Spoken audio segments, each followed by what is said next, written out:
Okay, so from the last posture, we've just done 3 of these, left, right, left.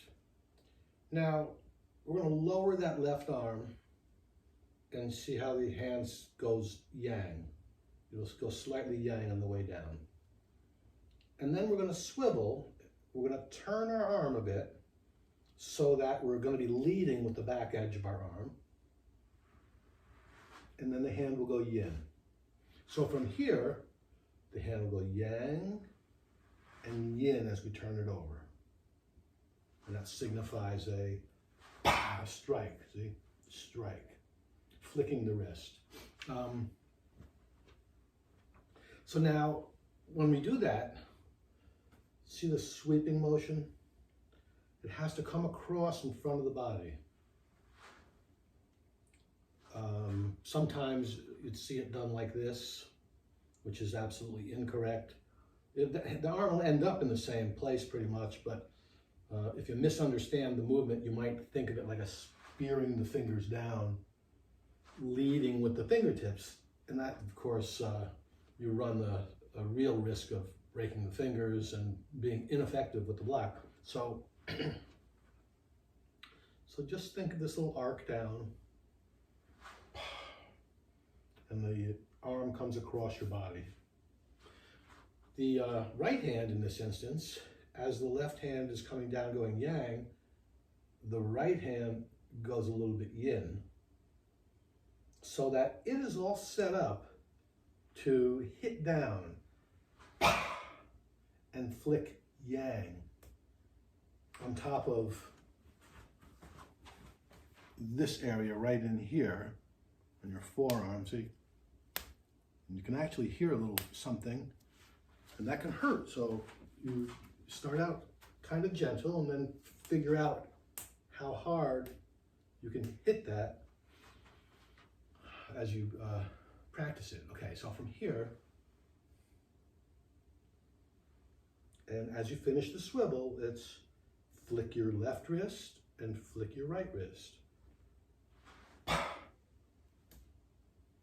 Now the head still stays lined up with the body and the eyes looking forward. So from here, we just finished that last of the first 3 postures. And that's that.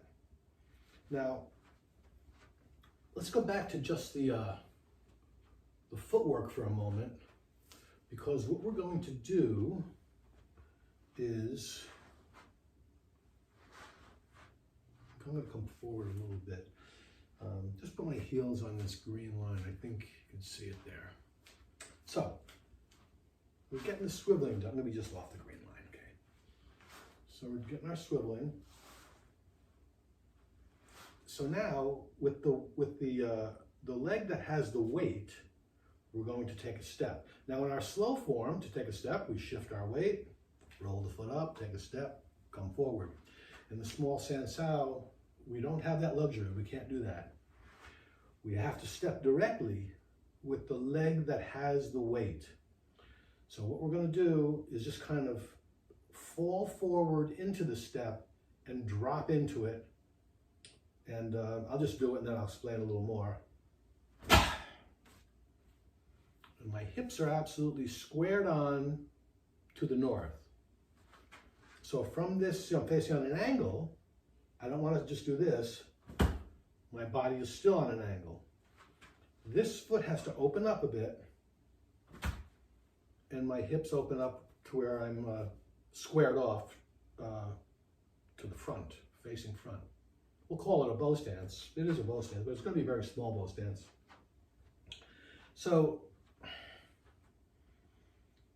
I guess the feeling is more of dropping down. So you kind of just want to catch yourself. You're going to, I'll have to, if I do it slow, I'll have to shift my weight a little bit to do it slowly, but see, you just kind of pick it up, pick your foot up, fall forward like a tree almost, see, and catch yourself. But in the course of doing that, you'll have to straighten your foot a bit and straighten your body to the north, right where you're looking. And now I'm flat on. The mistake would be there. Another mistake would be to step too long. So if I did it sideways, this would be another mistake. Although it's not awful, it would get, you'd adjust it over time. But to go with a big long step, see, that would be incorrect. So from your swiveling, let's see if we can get, let's work the step on both sides for a bit. And now, some people find this a bit difficult. You're going to push off with your front leg. This is my left foot here. You're going to push off and bring that heel back onto your line where you started. In fact, let me start on the line so that my right heel is on the line. You're going to push off and pivot on your right heel only. And place the foot down so that now both of your heels are on your east-west line again. Okay. So you don't want to step back too far, only to your line where you started. So here, I'm a bit off the line here. I think it looks better on the camera. So here you come forward, step, and now I push off and swivel on one heel, bringing my foot back onto the line. Now I'm all set to do it on the other side. So I fall forward here, turn and catch myself. And I'm kind of in this smallish bow stance with my hips flat on to the north again. So you can practice that all by itself. As a matter of fact, you should practice that by itself, getting the swivel, the step, and the swivel on one heel, the step, get the changing, swivel on one, swivel, and then see, one heel, see? So you need to be able to pick this foot up and swivel on one heel and come forward. It's going to feel a little awkward, but it'll get more and more, feeling normal after a while. Oh, and I'm breathing out. You have to breathe out, but toes are pointing forward. All right, I won't tell you anything more about that because I don't want this to get too advanced. I want everybody to just be able to do this. I want everybody to get through this small Sau so that we can move forward with it. So you swivel, your lumbar is flat, and you just drop into it, and drop into it. So it's almost like there's a bug on the floor and you want to kill it. So you don't lift your foot up very high, but it's like a stomping bit. That's one way to think about it. All right, so back to the arms. Boom, we've just struck out there. That was our third swivel, see? Now, then we're going into that next movement that I showed you. Now the next movement is to do a back fist with the left hand out to the north and do it with the step of the left foot. Now remember, there's no weight shifting. It all happens at once. So you're going to do a back fist with the left. The right hand comes down to the side, all while you take your step and straighten your body to the north.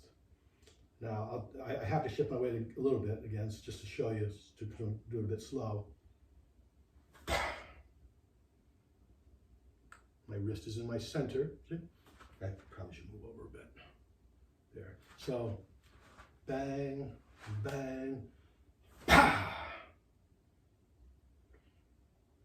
And there's your back fist. Now, you didn't see it, and I may not have even done it because I'm just demonstrating here.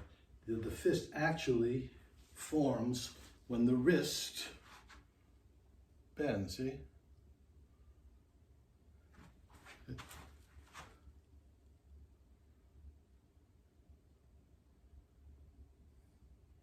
That's what's going to happen to the hand. It'll make a fist, then relax and out of it again.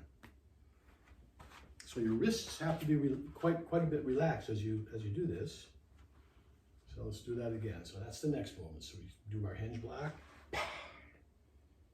Now our little bouncy step, our little, and all that happens at once.